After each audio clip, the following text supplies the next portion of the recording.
గారు బ్రహ్మరమ్మ మేడం గారికి, మరి ఈరోజు పదవీ విరమణ చేయబోతున్నటువంటి పద్మశ్రీ మేడం గారికి, అదేవిధంగా వేదికను అలంకరించినటువంటి పెద్దలకు, ప్రముఖులకు, నాతోటి సహా ఉపాధ్యాయులందరికీ నా హృదయపూర్వక నమస్సులు. అంటే ఇది ఏ పార్టీని ఉద్దేశించినది, కొంచెం చమత్కారంగా మొన్న మనకు రీసెంట్గా ఎలక్షన్స్ జరిగినాయి కదా, జరిగినాయి లేదా?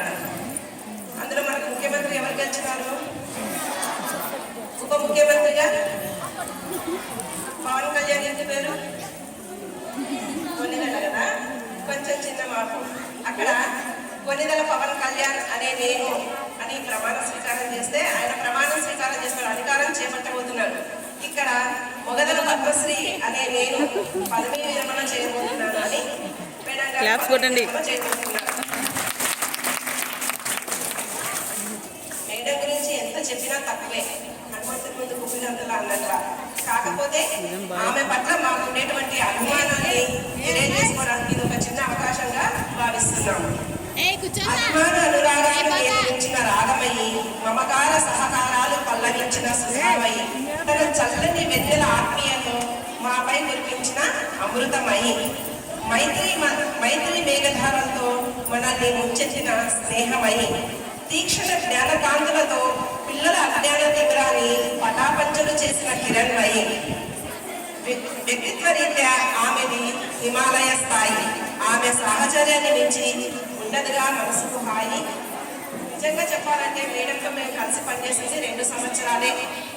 ఈ 2 సంవత్సరాల్లో మేడం అసలు ఏ రోజు కూడా అంటే తన సబ్జెక్ట్ ఎంత, తన పరిధి ఎంత అన్నట్ల శివుడు కదా తన విషయాన్ని కలంలో దాచుకున్నట్ల, కంఠంలో దాచుకున్నట్ల, మేడము తన పాండిత్యం ఎంతో పాండిత్యం ఉన్నప్పటికి కూడా ఏమీ తెలియని ఆమెలాగే ఉండేదన్నమాట.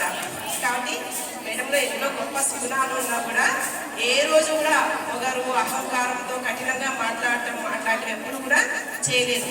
ఈ పత్తికొండ పరిసర ప్రాంతాల్లో మీ అందరికీ తెలుసు, వజ్రాల వేటకు వెళ్తుంటారు కదా, పగిరాయి, జొన్నగిరి, అక్కడ వజ్రాలు వెతకడానికి పోతారు. అక్కడ మీకు వెతకాల్సిన పని లేకుండా ఈ పాఠశాలలోనే వజ్రమే పద్మశ్రీ మేడం రూపంలో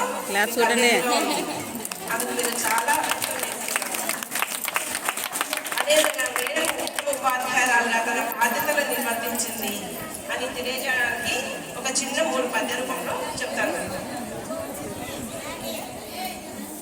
ఉత్తమాధ్యాపకుండవై గురువిలోన ఉత్తమోత్తమ బహుమతులొందినావు, జన్మ సాఫల్యమయ్యని జగతిలోన ప్రముఖ మొగదల పద్మశ్రీ ప్రథిత యశమా, ప్రముఖ మొగదల పద్మశ్రీ ప్రథిత యశమా. అంటే తను ఉపాధ్యాయులుగా ఏ విధంగా గీతిని గ్రహించిందని తెలియజేసేదే ఆ పద్యం, తేట గీతి. నెక్స్ట్ చంద పద్యం. ఈ పద్యంలో మేడము పిల్లల పట్ల తను ఏ విధంగా ఎంత బాధ్యతతో అకుంఠిత దీక్షతో కృషి చేస్తారని తెలియజేసేదే ఈ పద్యం. తెల్లని నవ్వుల మల్లెలు పిల్లలను చునించి సర్వ విధముల వారిని చల్లగా చూచుచు జ్ఞానపు వెల్లువలో తీర్చినావు విజ్ఞాన నిధి. తర్వాత మేడము చాలా దైవభక్తి కలిగినటువంటి ఆమె అనమాట. అదేవిధంగా తన పూజ పునస్కారాలు, తన దైనందిన జీవితంలో భగవంతుని ఏ విధంగా ఆరాధించడం తెలియజేసేదే ఈ పద్యం, తేటగీతి. ధార్మిక ఐశ్వర్యములయందు తపన కలిగి ఓర్మితో దైవమున సేవలు నరజేసి ధర్మ మార్గానువర్తియౌ ధన్యజీవి సుదతి మొగదల పద్మశ్రీ శుభము కలుగు, సుదతి మొగదల పద్మశ్రీ శుభము కలుగు. మీరు సభ స్టార్ట్ అయినప్పటి నుంచి ఇంతవరకు మేడం చూస్తున్నారు కదా, మేడం ఎప్పుడు నవ్వినారో గమనించినారా? ఎంతమంది తన సుగుణాలను పొగిడినా కూడా అంతవరకు తన పెదవుల పైన బిగబట్టినటువంటి చిరునవ్వులు ఎప్పుడు వ్యక్తం చేయడం మేడం. ఎప్పుడు నవ్వినారు చెప్పండి? వాళ్ళ శ్రీవారు తనలో సగమై తానే ఈమె వాళ్ళ సార్ గారు ఆమె గురించి చెప్పినప్పుడు అంతవరకు బిగబట్టిన నవ్వును ఒక్కసారిగా మీద చదివింది మేడం. ఏమి సంగీతం నువ్వైతే సాహిత్యం నేనవుతా.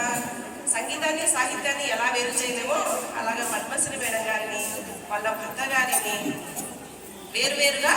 చెప్పలేము. సంగీత సాహిత్యాలుగా మిళితమై ఉన్నారు కాబట్టి మేడం ఈరోజు ఈ పదవిలో తెలుగు భాషలో ఇంత సమున్నత స్థానాన్ని అలంకరించి ఈరోజు అంటే తప్పదు, పదవీ విరమణ అనేది ప్రతి ఒక్కరి ఉద్యోగ జీవితంలో తప్పని అంశం ఇది.